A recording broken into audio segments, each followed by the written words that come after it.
चलिए हेडिंग दिया जाए, कितना नंबर होगा? 5 नंबर होगा।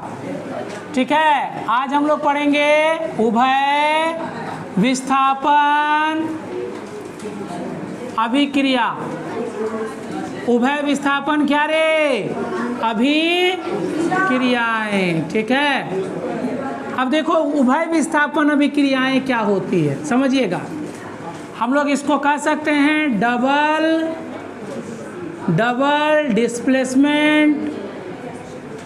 डिस्प्लेसमेंट और क्या? रिएक्शन।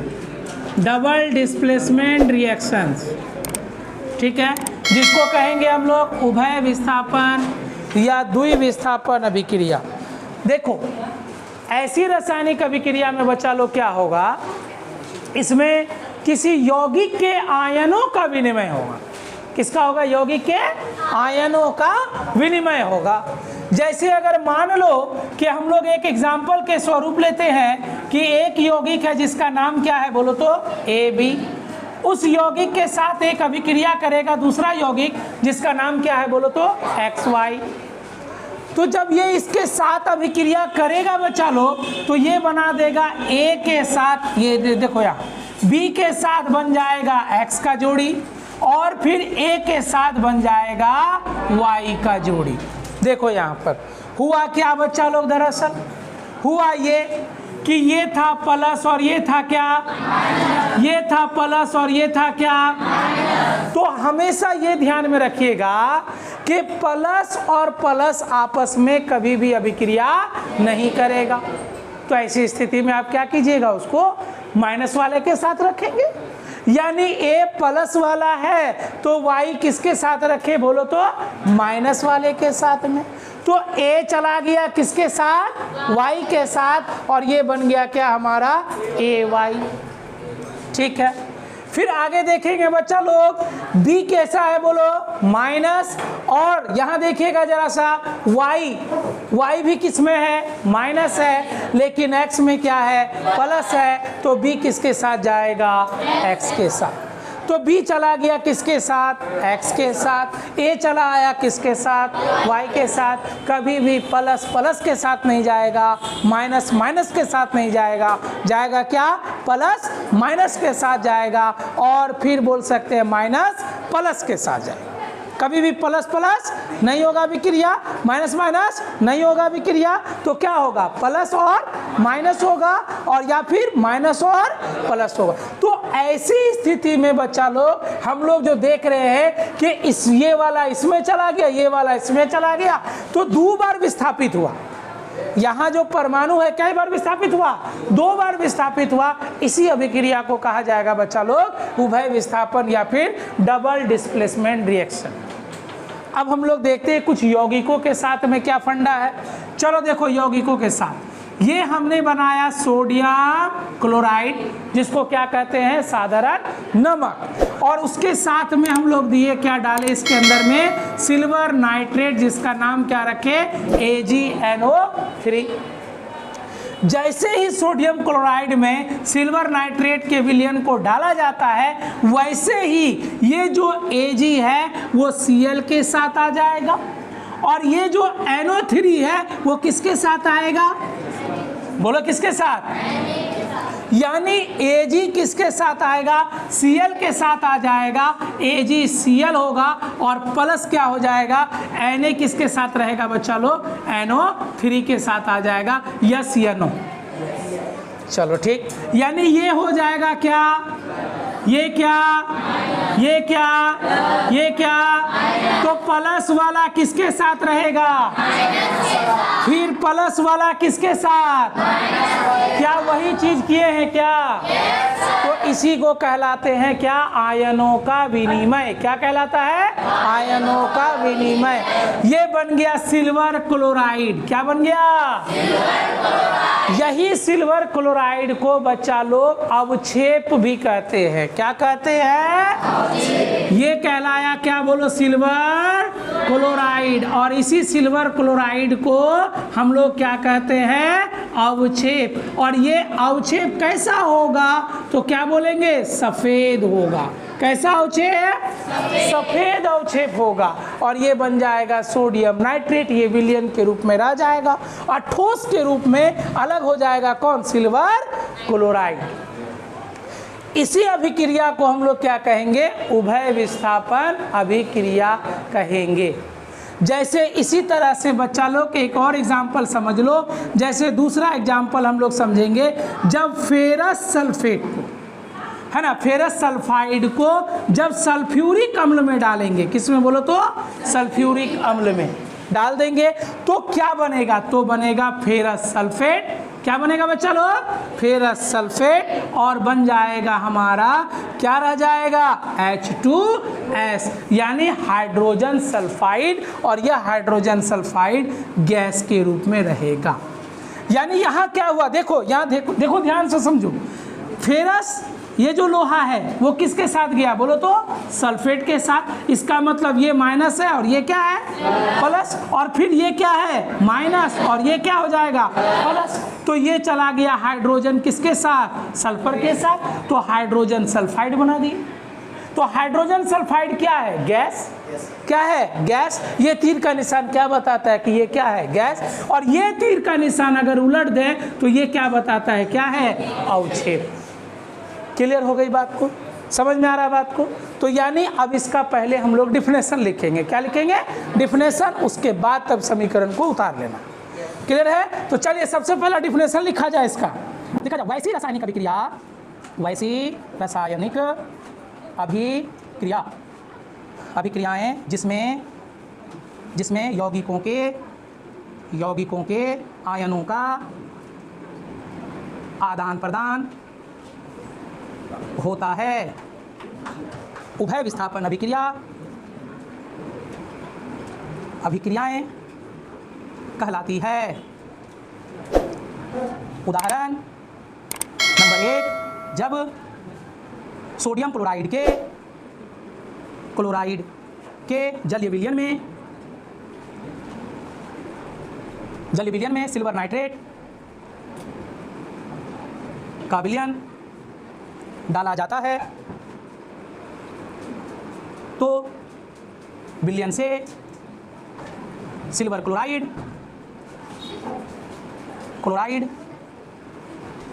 अवक्षेप के रूप में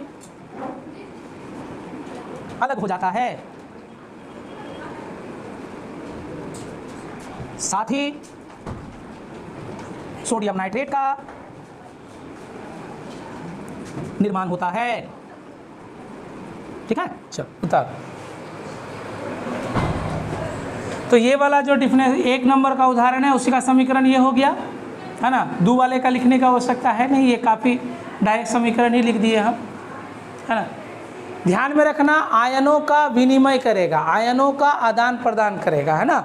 जो आयनों का आदान प्रदान करेगा वो क्या कहलाएगा? उभय विस्थापन अभिक्रिया। हाँ उतार है, जिसमें अवक्षेप का मतलब होता है कि कोई ठोस रूप में वो पृथक होकर विलयन से अलग हो जाता है। जैसा कि हम लोग उभय विस्थापन अभिक्रिया में हम लोग अभी देखे, क्या देखे? जब सोडियम क्लोराइड में सिल्वर नाइट्रेट का जलीय विलयन डाला जाएगा तो क्या होता था? सिल्वर क्लोराइड का अवक्षेप प्राप्त होता था। वैसी रासायनिक अभिक्रिया ही क्या कहलाती थी? अवक्षेपन अभिक्रिया कहलाती। ठीक है? तो अवक्षेपन अभिक्रियाएं इन द सेंस हम लोग क्या कहेंगे कि कुछ ऐसी रासायनिक अभिक्रियाएं होती है जिसमें क्या होता है? विलयन में, जिसमें क्या? विलयन में ठोस रूप में प्रतिफल अलग हो जाते हैं। इसी को ही कहते हैं हम लोग क्या? अवक्षेप, अवक्षेपन अभिक्रियाएं कहते हैं। ठीक है? तो वह ठोस रूप के पदार्थ क्या कहलाएंगे? अवक्षेप कहलाएंगे। क्या कहलाएंगे? अवक्षेप कहलाएंगे। चलिए हम लोग यही चीज़ को देखो, समझो पहले समीकरण से। ठीक वही समीकरण होगा बच्चा लोग, जैसे हम लोग क्या लिखे अभी बोलो तो NaCl प्लस क्या लिखे हम लोग? AgNO3। ये दोनों ही में काम कर जाएगा, है ना। एगो उभय विस्थापन अभिक्रिया में भी और इसमें भी, दोनों में काम कर जा रहा है, दोनों में टैली करेगा। तो ये बना दिया हमारा क्या बोलो तो ये क्या लिख देंगे? AgCl और यही अवक्षेप हुआ और क्या बना बोलो तो NaNO3। ठीक है? तो ये AgCl ही बच्चा लोग क्या है, हमारा अवक्षेप है, जो क्या रहता है बोलो तो ठोस रूप में। किस रूप में? ठोस रूप में। दरअसल ये कादो की तरह होता है ना, मिट्टी का जो कादो नहीं होता है उस तरह से ठोस रूप में ये पाया जाता है। और इसका रंग कैसा होता है बच्चा लोग? सफेद रंग का। क्लियर बात है? तो हम लोग ये कहेंगे कि कुछ ऐसी रासायनिक अभिक्रिया होती है जिसमें प्रतिफल में, ये हो गया क्या अभिकारक, और ये क्या कहलाया? प्रतिफल। प्रतिफल में ठोस रूप में कुछ पदार्थ पाए जाते हैं या ठोस रूप में अवक्षेप प्राप्त होते हैं, इसीलिए ऐसी अभिक्रिया को क्या कहेंगे? अवक्षेपन अभिक्रियाएं। तो लिखा जाएगा बच्चा लोग, वैसी रासायनिक अभिक्रिया, वैसी रासायनिक अभिक्रियाएं जिसमें प्रतिफल के रूप में, बाद में रासायनिक अभिक्रिया समीकरण लिखना, ठीक है, पहले ये लिख लो। वैसी रासायनिक अभिक्रियाएं जिसमें प्रतिफल के रूप में ठोस पदार्थ प्राप्त होते हैं, अवक्षेपन अभिक्रियाएं कहलाते हैं। जैसे सेम चीज वही लिख देना, जब यही चीज सेम लिख देना, ठीक ना, हो जाएगा ना, ये सेम चीज लिखना है। यहाँ वाला उदाहरण उभय विस्थापन का जो एक में लिखे हैं वही सेम चीज यहाँ लिख देना, यानी उभय विस्थापन का उदाहरण एक को लिखना है। समझ में आएगा? हाँ, इसी उदाहरण को लिखना है, उसके बाद समीकरण लिख देना। चलो उतारो जल्दी से, एकदम फटाफट लिखो। चलेंगे बच्चा लोग हमारा 7वां पॉइंट, जिसका नाम है उदासीनीकरण अभिक्रियाएं। क्या है बोलो? आज गनगना के खिंचा रहा है ना रे। लिखेंगे 7वां नंबर पॉइंट, क्या नाम होगा?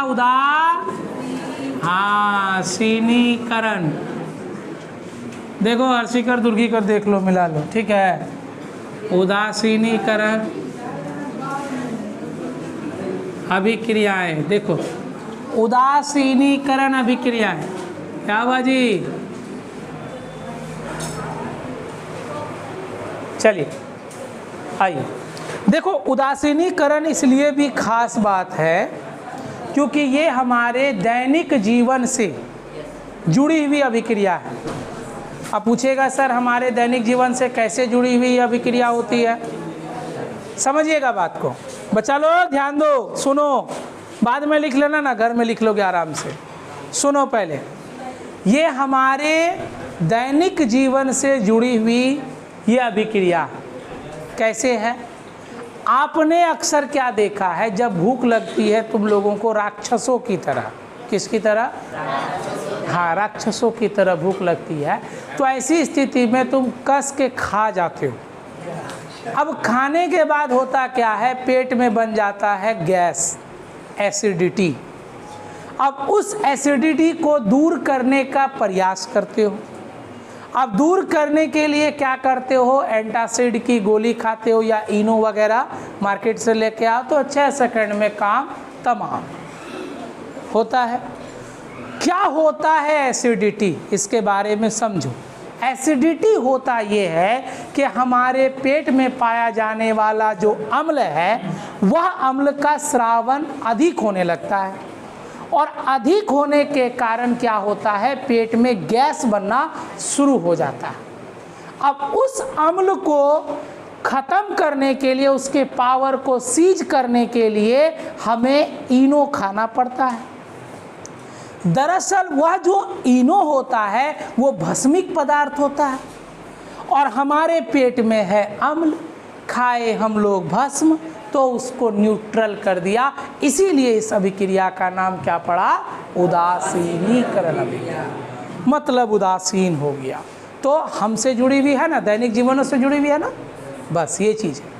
यानी कि मतलब यह हुआ कि हमारे पेट में पाया जाने वाला अम्ल या किसी भी प्रकार के अम्ल जब किसी भस्म के साथ अभिक्रिया करता है तो वह उदासीनीकरण यानी अम्ल के प्रभाव को उदासीन कर देता है। ऐसी अभिक्रिया उदासीनीकरण अभिक्रिया कहलाती है। जैसे एग्जाम्पल में हम लोग पहले उदाहरण को समझते हैं, उसके बाद डिफिनेशन को लिखते हैं। तो सबसे पहला उदाहरण है हमारे पास, वो है HCl। क्या नाम हो गया इसका बच्चा लोग? हाइड्रोक्लोरिक अम्ल। इसी को कहते हैं बच्चा लोग, हाइड्रोक्लोरिक अम्ल को अम्लों का राजा, जिसका पीएच मान सबसे अधिक होता है। यानी बोला जाए अम्ल सबसे ज्यादा होता है, पीएच मान सबसे कम होता है। चलो सॉरी, ये देखो प्लस हो जाएगा हमारा, ये लिख दिए हम लोग सोडियम हाइड्रोक्साइड। दरअसल बच्चा लोग ये क्या है हमारा, बोलोगे? अम्ल। और ये क्या है? भस्म। तो अम्ल जब भस्म के साथ मिलता है तो उदासीन लवण है, जिसका नाम क्या होता है? NaCl, और प्लस बन जाता है बच्चा लोग H2O। यानी उदासीन लवण के साथ बना क्या हमारा? जल। तो यह बना उदासीन लवण। क्या बना? उदासीन लवण। तो इस प्रकार के लवण को बनने के लिए किसी ताप की, किसी ऊष्मा की आवश्यकता नहीं होती। क्लियर बात है? तो जब अम्ल बोला जाएगा वैसी रासायनिक अभिक्रिया जिसमें अम्ल और भस्म परस्पर अभिक्रिया करके उदासीन लवण का एवं जल का निर्माण करते हैं, इसी को क्या कहते हैं बच्चा लोग? उदासीनीकरण अभिक्रियाएं कहते हैं। क्लियर हो गई बात? क्लियर हुआ कि नहीं हुआ? पहले बताओ। जैसे हम लोग दूसरा अगर हम लोग ले लें बच्चा लोग, जैसे हम लोग ले लेते हैं सल्फ्यूरिक एसिड H2SO4 ले लिए, उसके बाद ले लिए हम लोग बच्चा लोग KOH। क्या लिख दिए? KOH, यानी पोटेशियम क्या हो गया? Hydro oxide. तो लिखेंगे K2SO4। तो K2 का मतलब यहाँ 2 लग जाएगा, लगेगा ना? उसके बाद लिखेंगे बच्चा लोग प्लस 2H2O। बोलो 2H2O हो गया। 2H2O, यहाँ से 2 गो H और 2 गो H, कै गो H हो गया? 4 गो H, और यहाँ 2 दूना कितना हो गया? 4 गो H, और ऑक्सीजन कै गो हो गया? 2 गो।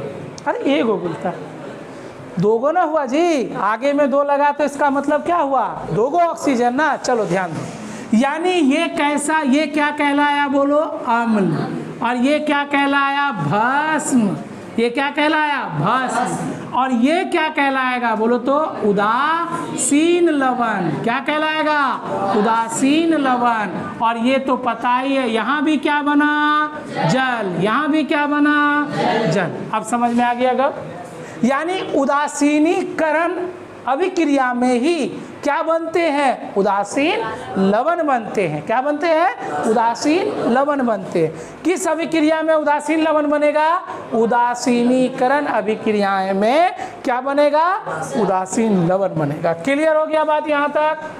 समझ में आ रहा है? तो अब लिखेंगे बच्चा लोग, लिखना शुरू करेंगे। लिखो वैसी रासायनिक अभिक्रिया, रासायनिक अभिक्रियाएं जिसमें अम्ल तथा भस्म परस्पर मिलकर, परस्पर अभिक्रिया कर एक दूसरे के प्रभाव को उदासीन कर देते हैं, अर्थात उदासीन लवण का निर्माण करते हैं उदासीनीकरण अभिक्रियाएं। पहला उदाहरण में लिख देना, 2 को हम लोग उदाहरण दे दिए हैं, है ना? एक को ये लिख देना, एक को ये लिख देना। जब HCl विलयन में NaOH का घोल डाला जाता है तो अभी प्रतिफल के रूप में NaCl जैसा उदासीन लवण और H2O जल प्राप्त होता है। अभिक्रिया सब लिख लेना, ठीक है? 2 गो दोनों। इसका नाम क्या है? हाइड्रोक्लोरिक अम्ल। इसका नाम क्या है? सोडियम। नहीं नाम याद है? लिख देते हैं हम, लिख दो। हाइड्रोक्लोरिक अम्ल, ठीक है? इसका नाम क्या है? सोडियम हाइड्रोक्साइड सबसे प्रबल अम्ल है। अगर कोई किसी को सवाल है इसमें तो पूछ सकता है। उदासीन लवण सोडियम क्लोराइड। अच्छा, साधारण नमक का सूत्र क्या होता है बच्चा लोग? हाँ, क्लोराइड, यही NaCl। ठीक है, ये जल। अच्छा, आप जल को किस कैटेगरी में रखोगे? उदासीन में रखोगे, अम्ल में रखोगे, भस्म में रखोगे, किस में रखोगे? जल को हाँ, उदासीन में रखना है। जल को किस में? उदासीन में। ध्यान देना बच्चा लोग, इसका जो pH मान होगा वो 7 होगा। याद रखने के लिए, इसका जो pH मान होगा ये भी 7 होगा। ठीक है, pH मान 7। इसका जो pH मान होगा बच्चा लोग ये 14 होगा, और इसका जो pH मान है वो होगा 1। यानी 1 14 पर भारी पड़ गया, 1 14 पर भारी पड़ गया, जिसके कारण सबका pH मान कितना हो गया? 7 और 7। यानी जब भी तुमसे बोला जाए कि जल क्या है तो क्या बोल सकते हो? यह एक उदासीन लवण है, सॉरी उदासीन विलयन है। लवण नहीं बोलना, क्या बोलेंगे? उदासीन विलयन है। लवण तब बोलेगा जिसमें क्लोरीन रहेगा, ब्रोमीन रहेगा, आयोडीन रहेगा, है ना। तो इसको क्या बोलोगे तुम लोग? उदासीन विलयन है। अब पूछता भी है कि जल का pH मान क्या होगा? 7 होगा। अच्छा, जल को क्या कहते हैं? अम्लीय विलयन, भस्मीय विलयन, उदासीन विलयन, कौन सा विलयन? बस ये दिमाग में बैठा लीजिए कि हम लोग जल को क्या कहेंगे? उदासीन विलयन कहेंगे। ठीक है, समझ में आ गया बात? इसको क्या कहते हैं बच्चा लोग? सल्फ्यूरिक अम्ल। अब हमें ये बात बताओ कि सल्फ्यूरिक अम्ल का प्रयोग कहाँ करते हैं? सल्फ्यूरिक अम्ल को हम लोग एसिड कहते हैं आम भाषा में।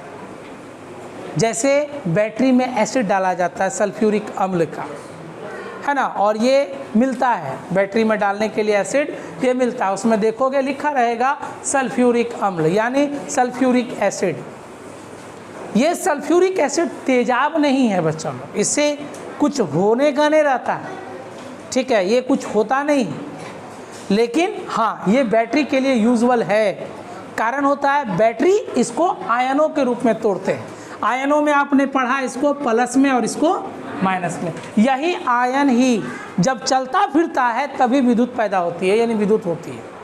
ठीक है, जब प्लस माइनस नहीं चलेगा ना, स्थिर रहेगा, तो आप उससे विद्युत जनरेट नहीं कर सकते। लेकिन यही प्लस माइनस जब चलने लगेगा, गति में आ जाएगा, मोशन में आ जाएगा, तब समझ जाना विद्युत बन गया, विद्युत बन जाएगा। ठीक है, तो यही होता। तो ये हो गया हमारा, क्या बोलो तो इसको क्या कहेंगे? सल्फ्यूरिक, क्या? सल्फ्यूरिक अम्ल। ठीक है, सल्फ्यूरिक अम्ल। इसको हम लोग बोल दिए थे बच्चा लोग अम्लों का राजा ना, ये नहीं है अम्लों का राजा। अम्लों का राजा सल्फ्यूरिक अम्ल होता है।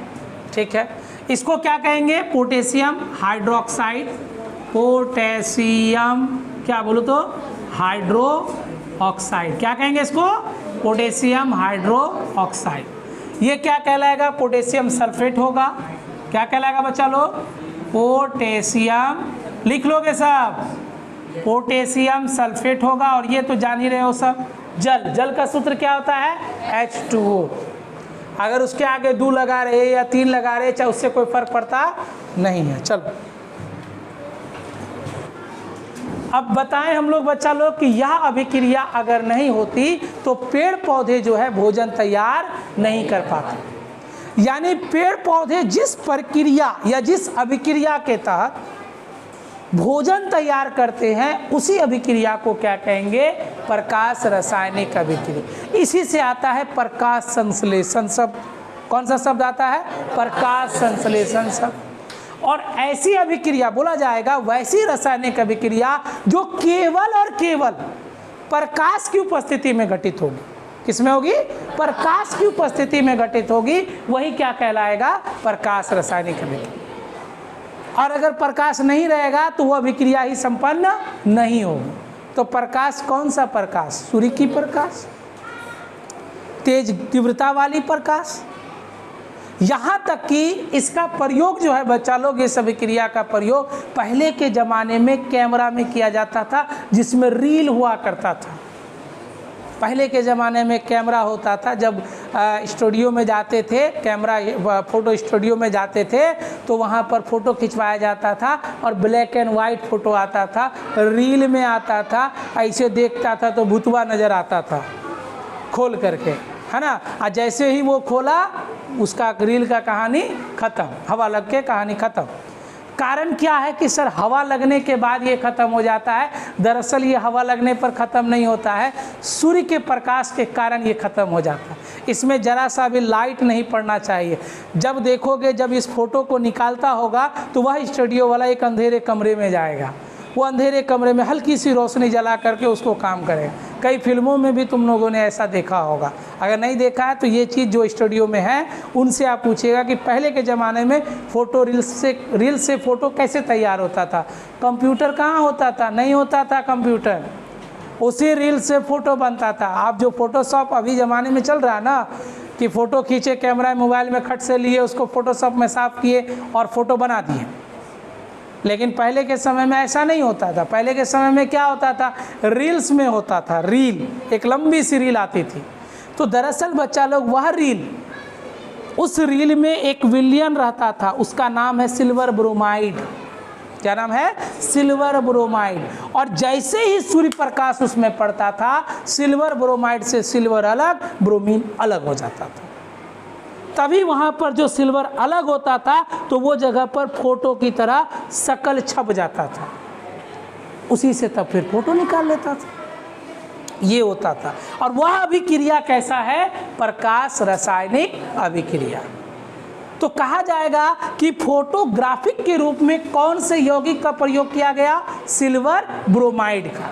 किसका? Silver bromide. क्योंकि यह सिल्वर ब्रोमाइड सूर्य के प्रकाश पड़ते ही या प्रकाश इसमें आते ही, देखते होंगे जैसे कैमरा क्लिक करता है ना, चक से एक लाइट जलता है, वो लाइट जलता था फोकस, तो वही लाइट क्या करता था? इमेज बना देता था, और सिल्वर ब्रोमाइड से सिल्वर को अलग, ब्रोमीन को अलग। पहले जानता था कभी कि क्या होता था वो चीज़? नहीं जानता था। समझ में आ गया ना अब? क्लियर है?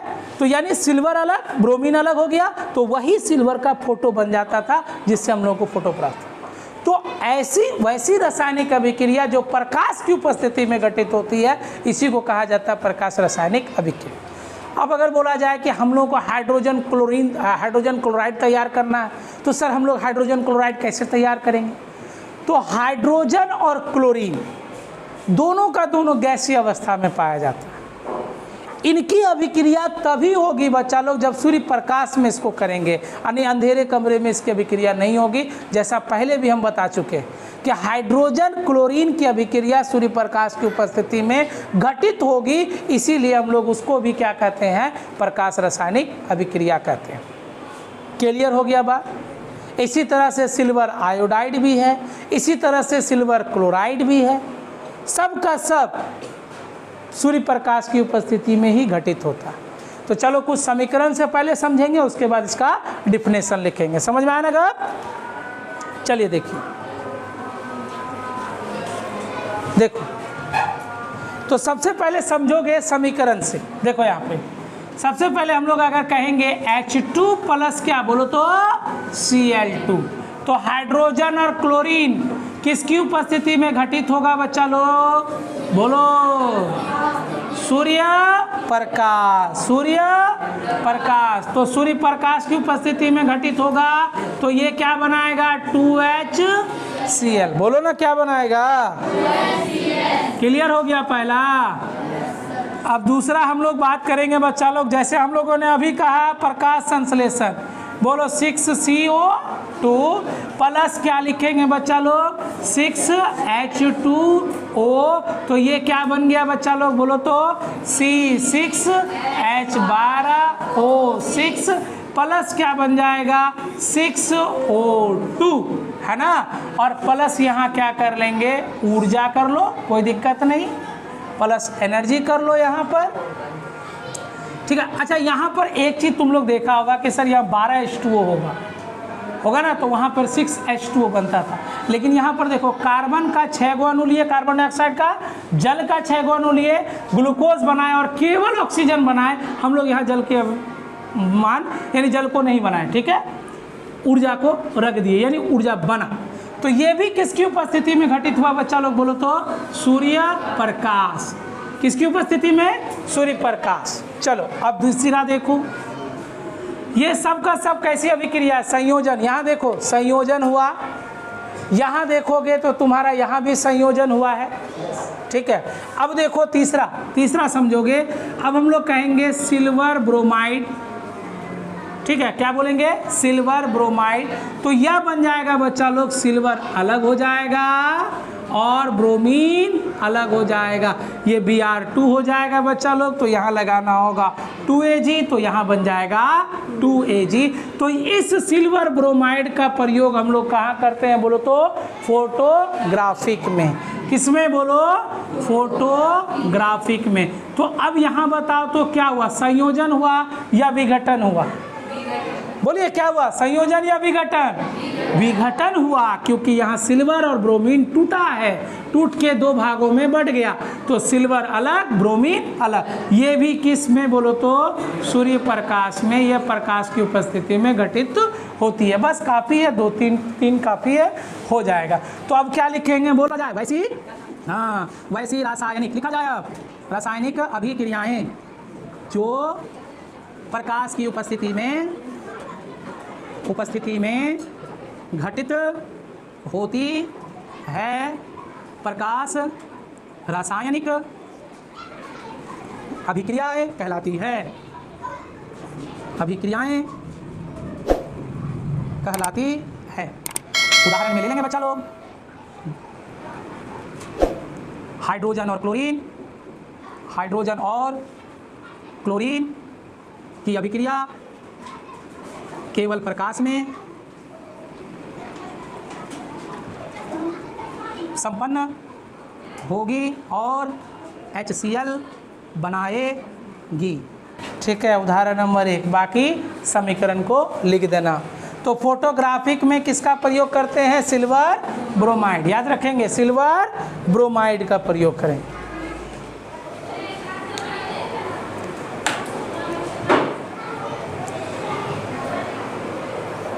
अच्छा, सिल्वर मतलब हिंदी क्या बोलते हैं बच्चा लोग इसको? चांदी। चांदी क्या है? धातु है ना। चांदी क्या है? धातु। चांदी क्या है बच्चा लोग? धातु। एक बात हमेशा ध्यान में रखना कि जितना भी धातु होगा सबका सब धनात्मक होगा, प्लस होगा, सब प्लस। जैसे कि यहाँ कौन है? सिल्वर, ये भी धातु है, तो ये क्या कहलाएगा बोलो तो? प्लस, यानी धातु है प्लस। एल्युमिनियम धातु प्लस। जितना भी होगा सब धनात्मक होंगे, ये दिमाग में रख लो, रट लो दिमाग में कि जितना भी धातु होगा, चाहे सोना होगा, चांदी होगा, टाइटेनियम होगा, प्लेटिनियम होगा, चाहे कोई भी तरह की धातु होगा, सब के सब में क्या होंगे? Plus charge. और गैस होगा तो उसमें क्या होगा? Minus charge. एक बात देख लो बच्चा लोग, थोड़ी थोड़ी बातें उभर के सामने में आती है। देखिए, हमने लिखा क्या? आयोडीन, हमने लिखा क्लोरीन, हमने लिखा ब्रोमीन, ठीक है। आयोडीन, क्लोरीन, ब्रोमीन, ये जो देख रहे हो आप, ये सब का सब कहलाता है हैलोजन। क्या कहलाता है? हैलोजन, ठीक है, हैलोजन। इसको याद रख लो ऐसे, आयोडीन, क्लोरीन और ब्रोमीन, ये हैलोजन होता है, ठीक है। और यह हैलोजन जो है बच्चा लोग, ये केवल और केवल क्या होगा? ऋणात्मक होगा, माइनस होगा। बस ये बात मुख्यतः बातें याद रखने योग्य है कि आयोडीन, क्लोरीन, ब्रोमीन हैलोजन कहलाएगा और ये माइनस होगा, ठीक है। इतनी बात को याद रखना। चलो लिखो जल्दी लिखो, हमसे पढ़ के मजा आता है। देखो, ऑक्सीकरण, अवकरण, ये भी हमारे दैनिक जीवन से जुड़ी हुई है। यहाँ तक कि जब हम लोग किसी चीज़ को भी खाते हैं तो जाता पेट में है। पेट में जाने के बाद क्या होता है? कोई भी खाद्य पदार्थ जो होता है ना बच्चा लोग, वो अपने आप में कार्बोहाइड्रेट है। क्या है? कार्बोहाइड्रेट। अब उस कार्बोहाइड्रेट को स्टार्च में बदल देता है। किस में बदलता है? स्टार्च में। स्टार्च को बच्चा लोग पॉलीसैकेराइड्स कहा जाता है। स्टार्च को ही पॉलीसेकेराइड्स कहते हैं, तो स्टार्च में बदलता है। तो स्टार्च में बदलने के बाद जब वो हमारे ग्लूकोज में बदलता है तो तभी बदलेगा जब उसको ऑक्सीजन चाहिए होगी। जब ये ऑक्सीजन मिलता है, कैसे मिलेगा, तो सांस लेते हैं हम लोग, तो क्या लेते हैं, ऑक्सीजन आता है, फेफड़ों में ऑक्सीजन जमा हो, और ऑक्सीजन हमारे संपूर्ण कोशिकाओं में जमा हो जाता है। तो यह ऑक्सीजन से जाकर वो जुड़ गया, तो जैसे ही ऑक्सीजन जुड़ा तो वहाँ भोजन का ऑक्सीकृत हो गया। तो यही है हमारे शरीर में जो भी भोजन हम करते हैं, जो हमारे शरीर में खाना खाने के बाद एनर्जी मिलती है, तो वो यही अभिक्रिया है, ऑक्सीकरण अवकरण अभिक्रिया। और यही ऑक्सीकरण अभिक्रिया, अवकरण अभिक्रिया जो है हम लोगों को प्रभावित भी करती है। जैसे क्या, जैसे मान लो कि तुमने किसी खाद्य पदार्थ को, जैसे खाद्य पदार्थ खाना पीना या सब्जी बना के बहुत दिनों तक छोड़ दो, खुले में रख दो उसको, तो क्या होने लगेगा, उससे सड़ने लगेगा, उससे क्या आने लगेगा, गंध आने लगेगा। तो आखिर सड़ा हुआ या गंध कैसे हुआ, तो इसी अभिक्रिया के कारण हुआ। अगर यह अभिक्रिया नहीं रहता तो शायद वो भी नहीं हो। इस अभिक्रिया को रोका जा सकता है, कैसे, तो हम उस खाना को फ्रिज में डाल देंगे, हो गया, सड़ने से बच गया। क्या नहीं होगा, अरे कई दिनों तक लोग फ्रिज में डाल देता है, रख देता है कि अच्छा इसको बाद में खाएंगे। मिठाई आया कहीं से तो 4 दिन 5 दिन तक मिठाई अंदरे में है, बांट भी नहीं रहा, दे भी नहीं रहा है, मेहमान गया भी तो खाने भी नहीं दे रहा है, लेकिन सिर्फ रख रहा है कि एक एक गो करके उसमें से गायब करेंगे। बहुत लोगों का आदत है, ऐसा करता होगा घर में। जैसे कि मान लो सपोज करो एक चॉकलेट को ही ले लो, तो बहुत लोग फ्रिज में एकदम दबा के रखा, अंदर छुपा के, कोई ले नहीं वहाँ से। कोई मिठाई आया तो उसको रख दिया अंदर में, या मान लो मटन चिकन बना तो आज नहीं खाएंगे, रात में खाएंगे, रख दिया आराम से, कोई खाली छुआ तो बस आतंक मच जाएगा, है ना। तो क्यों रख रहे हैं, कारण क्या, कि वो बासी ना हो, खराब ना हो। आज जितने भी लोग दूध का सेवन करते हैं, सब क्या करते हैं, दूध को गर्म कर लिए, उसके बाद वो फ्रिज में रख देते हैं, रात भर के लिए उसको फ्रिज में रख के छोड़ देते हैं। अगर क्यों, उसको अगर खुला में रखेगा तो क्या होगा, क्या आज से पहले फ्रिज नहीं था तो कैसे दूध रखते थे आप, तो दूध रखने का तरीका क्या था, आपको दूध के ढक्कन को खोल के रखना पड़ता था, ऐसे डायरेक्ट रख दो। तो ऐसे में क्या होता, दिक्कत ये होती थी कहीं कोई चीज़ गिर ना जाए। और अगर उसी दूध को हम फ्रिज में रख दें तो हम कई दिनों तक उसका इस्तेमाल हम लोग कर सकते हैं। क्लियर बात है। तो यानी क्या कर रहे हैं हम लोग, उसमें खाना को, भोज्य पदार्थ को, जैसे पाव रोटी भी हो गया, रखा है ना, रख दिया अंदर में, खराब होने से बचाया जा सकता है। किसको, यही ऑक्सीकरण अवकरण अभिक्रिया ना हो जाए, इसीलिए उसको बचाया जाता है। और एक बात दिमाग में रखिएगा कि ऑक्सीकरण अवकरण अभिक्रियाएं हमेशा साथ साथ होती है, इसीलिए इस दोनों को सम्मिलित रूप से रेडॉक्स अभिक्रिया कहते हैं। क्या कहते हैं, रेडॉक्स अभिक्रिया। पूछेगा रेडॉक्स अभिक्रिया क्या है, तो कहेंगे वैसी रासायनिक अभिक्रिया जिसमें ऑक्सीकरण और अवकरण साथ साथ होती है। बोलो क्या, ऑक्सीकरण एवं अवकरण साथ साथ होती है, रेडॉक्स अभिक्रिया कहलाती है। इसी को ही हम लोग क्या कह सकते हैं, या रेडॉक्स, या रेडॉक्स, REDOX, रेडॉक्स अभिक्रिया। नाम लगता है ऐसा है कि एक दवा या मेडिसिन का नाम लगता है, नहीं लगता है, रेडॉक्स, कुछ ऐसा ही फील आता है मेडिसिन वाला। ठीक है, तो ऑक्सी कहाँ, इसमें लिख लेना, ऑक्सीकरण अवकरण अभिक्रिया या इसी को रेडॉक्स अभिक्रिया, सम्मिलित रूप से, अलग अलग नहीं, सम्मिलित रूप से। अब ऑक्सीकरण अभिक्रिया क्या होती है, अवकरण अभिक्रिया क्या होती है, बहुत ही आसान से शब्दों में तुमको इसको बताते हैं, याद हो जाएगा दिमाग। ऑक्सी से पता चल रहा है कि इसमें ऑक्सीजन होना चाहिए। क्या, ऑक्सी से क्या पता चल रहा है, इसमें ऑक्सीजन होना चाहिए। तो वैसी रासायनिक अभिक्रिया जिसमें ऑक्सीजन का सहयोग होगा वही कहलाएगा क्या, ऑक्सीकरण अभिक्रिया। ठीक इसी का उल्टा होगा, इसमें यहाँ सहयोग हुआ तो यहाँ क्या होगा, विघटन होगा। यहाँ क्या हुआ, सहयोग, तो यहाँ क्या होगा, विघटन होगा। तो वैसी रासायनिक अभिक्रिया जिसमें ऑक्सीजन का विघटन होगा या ऑक्सीजन का निष्कासन होगा, क्या कहलाएगा, अवकरण अभिक्रिया। जिसमें ऑक्सीजन, याद रखना इसको, ऑक्सी से याद रहेगा बच्चा लोग, जिसमें ऑक्सीजन का क्या होगा, संयोग, तो वो क्या कहलाएगा, ऑक्सीकरण। जिसमें ऑक्सीजन का विघटन या निष्कासन होगा क्या कहलाएगा, अवकरण। यानी ऑक्सीकरण का उल्टा कौन है, अवकरण। इसमें किसका सहयोग, इसमें क्या हुआ, ऑक्सीजन का विघटन या निष्कासन। क्लियर बात है। दूसरा गप सुनो, और जब इसमें ऑक्सीजन का सहयोग हुआ तो हाइड्रोजन जो बचा, तो वह हाइड्रोजन का इसमें निष्कासन होगा, और ठीक इसमें उल्टा क्या होगा, संयोग होगा। समझ में आया, नहीं समझ में आया, चलो देखो, ऑक्सीजन का क्या हुआ, संयोग, हाइड्रोजन का क्या होगा, निष्का, कोई एक को जगह है यहाँ रहने का, तो ऑक्सीकरण कहता है कि ऑक्सीजन को रखेंगे, हाइड्रोजन को नहीं रखेंगे। अवकरण कहता है जब तुम ही ऑक्सीजन को रख लेगा तो हम चलो ऑक्सीजन को क्या कर दिए, हम लोग निष्कासन कर दिए, नहीं तो झगड़ा न कर लेगा। अब इसके पास आ गया, यानी ये कर दिया निष्कासन, और ये हाइड्रोजन का क्या कर दिया, संयोग। अब समझ में आया गप, देखो हम लिख दिया अलग अलग करके, अब गप समझ में आया। ऑक्सीजन का क्या हुआ, संयोग, हाइड्रोजन का क्या हुआ, निष्कासन। यहाँ क्या हुआ, ऑक्सीजन का क्या, निष्कासन, हाइड्रोजन का क्या, संयोग। ऐसी रासायनिक अभिक्रिया को ऑक्सीकरण अवकरण में इस तरह से हम लोग देख सकते। शॉर्ट में अगर लिखना है तो कॉपी में इस तरह से नोट कर लेना, ठीक है। चलिए अब समझिएगा बच्चा लोग कि ऑक्सीकरण को अलग लिखेंगे और अवकरण को क्या करेंगे, अलग लिखेंगे। ऑक्सीकरण अभिक्रियाएं, चलिए ये चीज को लिखेंगे बच्चा लोग। ऑक्सीकरण अभिक्रिया वैसी रासायनिक अभिक्रियाएं, क्या लिखेंगे बच्चा लोग, बोलो, वैसी रासायनिक अभिक्रियाएं जिसमें, बोलो क्या, जिसमें किसका, ऑक्सीजन का संयोग या हाइड्रोजन का विघटन या निष्कासन होता है, ऑक्सीकरण अभिक्रिया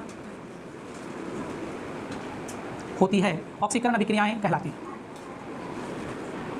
थोड़ा सा स्पीड लिखने के चक्कर में राइटिंग में थोड़ा सा उलझोल हो जाता है, दिखता है ना साफ साफ। चलो, ऑक्सीकरण अभिक्रियाएं कहलाती है। अब इसका उदाहरण लिख देंगे बच्चा लोग। उदाहरण हमारा क्या हो जाएगा, जैसे हम लोग लिखे कार्बन को ऑक्सीजन की उपस्थिति में जलाया जाएगा तो क्या बनेगा, कार्बन डाइऑक्साइड। क्या ऑक्सीजन का सहयोग हुआ, क्या हुआ कि नहीं हुआ, बोलो, हो गया। अब अगर हम लोग बात करें H2 + 1/2 O2 का, तो ये क्या बनाएगा, बोलो तो H2O। क्या ऑक्सीजन का सहयोग हुआ कि नहीं हुआ, ठीक है। अब हम लोग क्या करेंगे बच्चा लोग, इसमें हाइड्रोजन का निष्कासन, ये हो गया ऑक्सीजन का सहयोग, O का संयोग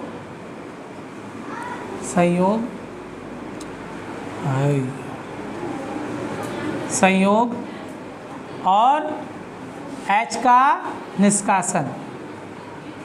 तो H का निष्कासन, देखो H का निष्कासन कैसे लिखेंगे, जैसे हम लोग लिख दिए बच्चा लोग 4HCl plus manganese oxide MnO2, तो ये बना देगा बच्चा लोग manganese chloride plus H2O 2H2O plus लिख देंगे बच्चा लोग Cl2, ये गैस।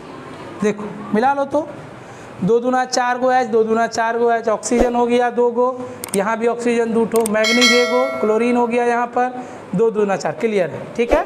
तो यहाँ पर देखो बच्चा लोग, इस हाइड्रोजन क्लोराइड से किसका निष्कासन हो गया, बोलो तो हाइड्रोजन का। किसका निष्कासन, हाइड्रोजन का। कहेंगे HCl से H का क्या हुआ, हाँ निष्कासन हुआ। चलिए ठीक है, उतारा जाए।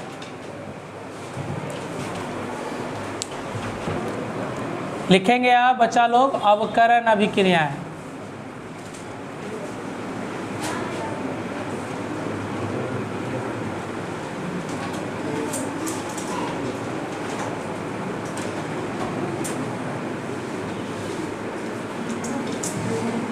लिखेंगे।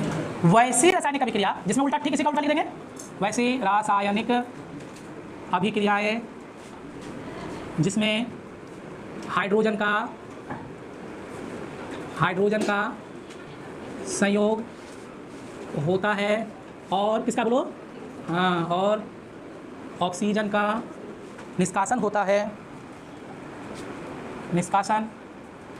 है, अवकरण अभिक्रियाएं होती है, इसको अवकरण अभिक्रियाएं कहलाती है।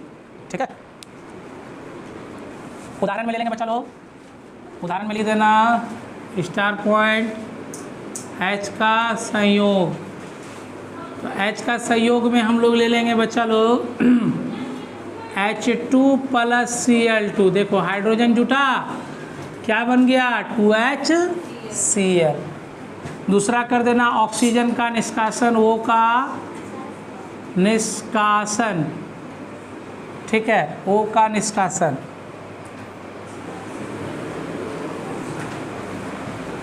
तो कह देंगे CuO+ हो जाएगा हमारा H2S। तो क्या लिख देंगे बच्चा लोग, H2 क्या हो जाएगा रे इसका, SO2 CuO ना, CuO + H2 होगा, हाँ, CuO + H2 हो जाएगा हमारा H2O अब प्लस क्या हो जाएगा Cu। देखो यहाँ पर जो है कॉपर ऑक्साइड से क्या निकल गया, बोलो क्या निकला, ऑक्सीजन। देखो कॉपर अकेला रह गया बेचारा, अकेला रहा ना, ऑक्सीजन निकल गया, निष्कासित हो गया। तो यहाँ लिखेंगे CuO से ऑक्सीजन का O का क्या हुआ, निष्कासन हुआ। चलिए बच्चा लोग, ये समाप्त हो गया ऑक्सीकरण अवकरण दोनों ही। अब एग्जाम में क्या रहता है, एक क्वेश्चन, एक ये बात लिखता है रेडॉक्स क्या है, रेडॉक्स अभिक्रियाएं क्या बोलेंगे बच्चा लोग, वैसी रासायनिक, हाँ, वैसी रासायनिक अभिक्रियाएं जिसमें ऑक्सीकरण एवं अवकरण साथ साथ होती है, ऑक्सीकरण एवं अवकरण साथ साथ होती है, रेडॉक्स क्रियाएं कहलाती है। जैसे उदाहरण में ले लेना, उदाहरण में यही वाला लेना है, ये वाला CuO + H2, तो क्या बन गया Cu + H2O। तो यहाँ से क्या हुआ, अवकरण हुआ, बोलो हाँ ना, ऑक्सीजन का निष्कासन, तो क्या कहलाएगा अवकरण,